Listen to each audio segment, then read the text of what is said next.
Selamat siang teman-teman semuanya. Di sini kami akan menjelaskan materi tentang mikromeritik yang beranggotakan saya sendiri Mary Mersita, teman saya Laila Amalia Sari, Rizla Ayuning Tias, Revianti Haptia Cipta, dan Wiwi Dude. Yang pertama adalah pengertian mikromeritik. Mikromeritik menurut Delaval adalah ilmu partikel dituangkan dalam mikromeritik, yaitu suatu ilmu dan teknologi di mana ilmu ini mempelajari tentang partikel kecil, terutama mengenai ukuran partikel.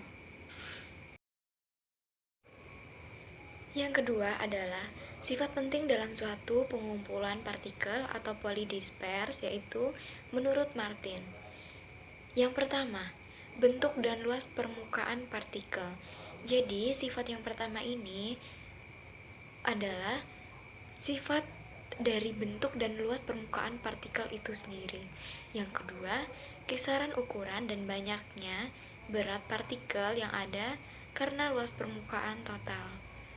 Kisaran ukuran dan banyaknya berat partikel-partikel ini dikarenakan karena luas permukaan total yang ada. Yang selanjutnya adalah pembagian sistem dispersi berdasarkan ukuran partikelnya. Yang pertama adalah 0,5 sampai 10 mikrometer, 0,005 sampai 0,0110. Contohnya adalah suspensi dan emulsi halus, yaitu 10 sampai 50 mikrometer, 0,010 sampai 0,050 mm. Contohnya adalah batas atas, jarak di bawah ayakan, partikel emulsi kasar, dan partikel suspensi terfokulasi. Ketiga, 50 sampai 100 mikrometer, 0,050 sampai 0,100 mm. Ukuran ayakan kira-kiranya yaitu 325 sampai 140.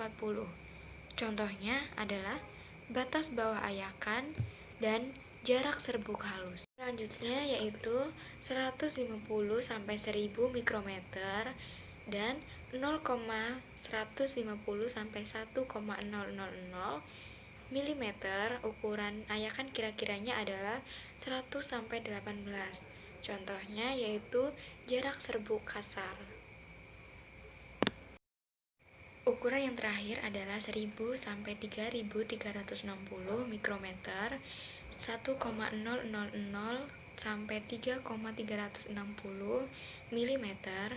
Ukuran ayakan kira-kira adalah 18 sampai 6. Contohnya adalah ukuran granul rata-rata. Saya akan menjelaskan pentingnya mengetahui ukuran partikel dalam bidang farmasi. Yang pertama, ukuran partikel berhubungan dengan luas permukaan dan tegangan antarmuka. Karena sifat ini sangat mempengaruhi sifat fisika, contohnya dari aspek suhu, dan sifat kimia dari aspek larutan. Contohnya ionisasi dan tentunya farmakologi atau efektivitas dari suatu obat.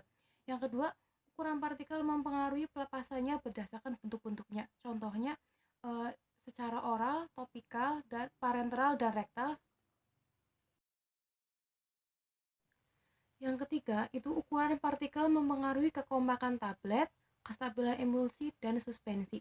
Misalnya, ukuran partikel memegang peranan dalam laju pengendapan suspensi atau suspensi dan emulsi. Semakin besar ukuran partikelnya, maka laju pengendapannya akan semakin cepat. Terus yang keempat, pada tablet dan kapsul, ukuran partikel menentukan sifat alir serta dalam pencampuran yang benar dari granul. Ya, setelah kita mengetahui pentingnya ilmu mikromeritik dalam bidang farmasi, yang kedua kita harus mengetahui kenapa sih kita harus mempelajari ilmu mikromeritik. Yang pertama itu kita harus menghitung luas permukaan. Yang kedua, sifat kimia dan fisika dalam formulasi obat. Yang ketiga, secara teknis mempelajari pelepasan obat yang diberikan secara oral dan topikal. Ya, seperti yang kita ketahui, semakin kecil ukuran partikel maka semakin cepat diabsorpsi sehingga mempercepat efek farmakologinya. Yang keempat, pembuatan obat dalam bentuk emulsi dan suspensi, kita juga harus menentukan ukuran partikelnya. Yang kelima itu stabilitas obat, tergantung dari ukuran partikelnya.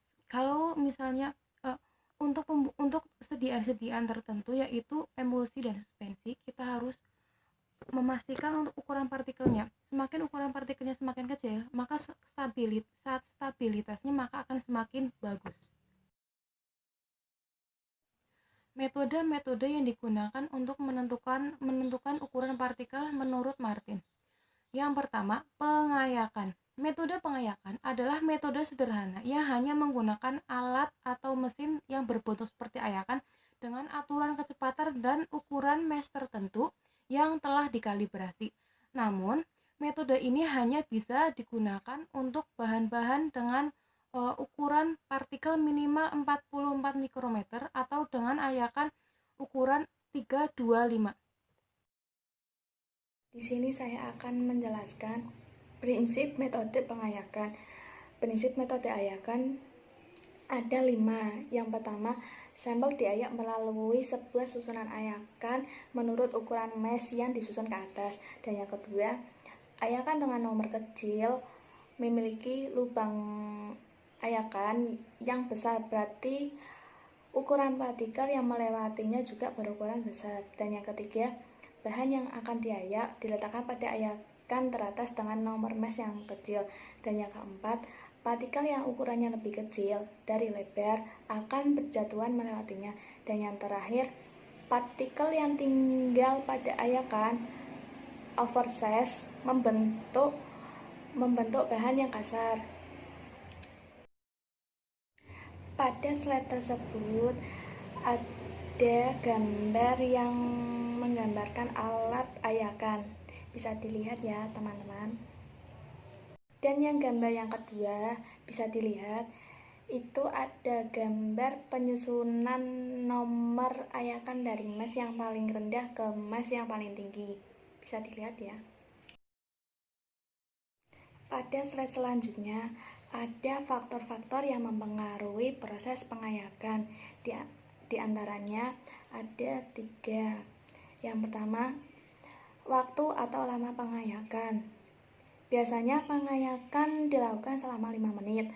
Pengayakan yang terlalu lama akan membuat sampel jadi pecah karena saling bertumbukan satu dengan yang lain, sehingga bisa lolos melalui mesh selanjutnya. Jika kurang dari 5 menit, biasanya proses pengayakan akan kurang sempurna. Dan yang kedua, masa sampel. Jika sampel terlalu banyak, maka sampel sulit terayak. Jika sampel sedikit, maka akan lebih mudah untuk turun dan terayak. Dan yang ketiga, intensitas getaran. Semakin tinggi intensitas getaran, maka akan semakin banyak yang terjadi hubungan antar partikel yang menyebabkan terkikisnya partikel. Dengan demikian, partikel tidak terayak dengan ukuran tertentu.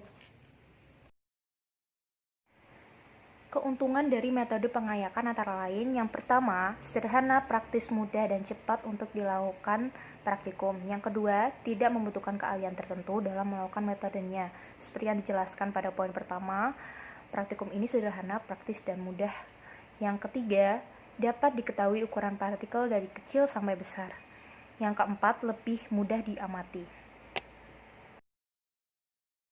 Selanjutnya yaitu ada kerugian dari metode pengayakan, antara lain yang pertama, tidak dapat mengetahui bentuk partikel secara pasti, seperti pada metode mikroskopi yang lebih detail. Yang kedua, ukuran partikel tidak pasti karena ditentukan secara kelompok atau berdasarkan keseragaman. Tidak dapat menentukan diameter partikel karena ukuran partikel diperoleh berdasarkan nomor mesh ayakan. Yang ketiga, adanya agregasi karena adanya getaran sehingga mempengaruhi validasi data. Yang keempat, tidak dapat melihat bentuk partikel dan dapat menyebabkan erosi pada bahan-bahan granul.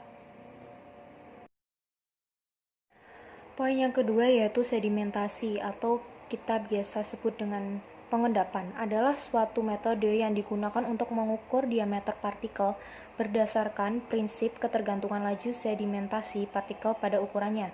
Ukuran partikel ini dinyatakan dalam hukum Stokes. Berikut adalah rumusnya, yaitu dSc sama dengan akar 18 eta 0H per rho S dikurangi rho 0 dikali gravitasi dikali waktu. Dari rumus di atas, yaitu rumus hukum Stokes, berikut adalah keterangannya. Yang pertama itu H, jarak jatuh dalam waktu atau biasa disebut dengan T. Yang kedua dSt, yaitu yang ditanyakan merupakan garis tengah rata-rata dari partikel. Yang kedua adalah ada rho S yang merupakan kerapatan partikel dan rho 0 merupakan kerapatan medium dispersi. G merupakan percepatan karena gravitasi dan eta 0 merupakan viskositas dari medium. Kemudian poin yang ketiga, mikroskopik optik. Pengukuran partikel dengan menggunakan metode mikroskopik biasanya untuk pengukuran partikel yang berkisaran dari 0,2 nanometer sampai kira-kira 100 nanometer. Metode ini dapat digunakan untuk menghitung partikel pada sediaan suspensi dan emulsi. Manakala sediaan tersebut terlebih dahulu diencerkan, kemudian diletakkan pada slit dan kemudian dilihat pada mikroskop dengan standar slit mikrometer.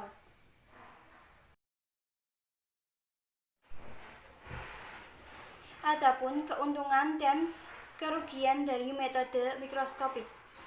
Keuntungan dari metode mikroskopik yaitu yang pertama, adanya gumbalan dapat terdeteksi. Yang kedua, metode ini adalah metode langsung. Dan kerugian dari metode mikroskopik yaitu yang pertama, diameter hanya 2 dimensi. Yang kedua, jumlah partikel yang harus dihitung 300 sampai 500, makan waktu dan tenaga. Yang ketiga, variasi antar operator besar tetapi dapat diatasi dengan fotomikrograf, proyeksi, skaner otomatis.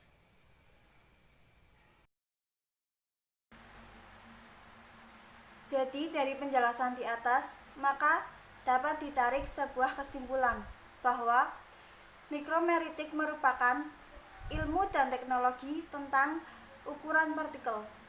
Ilmu mikromeritik sangat memegang peranan penting dalam farmasi karena berhubungan dengan proses formulasi, pembuatan, dan kestabilan kesediaan farmasi. 2. Terdapat 4 metode sederhana dalam menentukan ukuran partikel, yaitu metode pengayaan, metode mikroskopik optik, metode sedimentasi, dan metode Coulter-Counter. Serbuk bahan padatan memiliki sifat-sifat di antaranya porositas dan kerapatan partikel. Kerapatan partikel terdiri dari 3 jenis, yaitu kerapatan sebenarnya, kerapatan granul, dan kerapatan loop.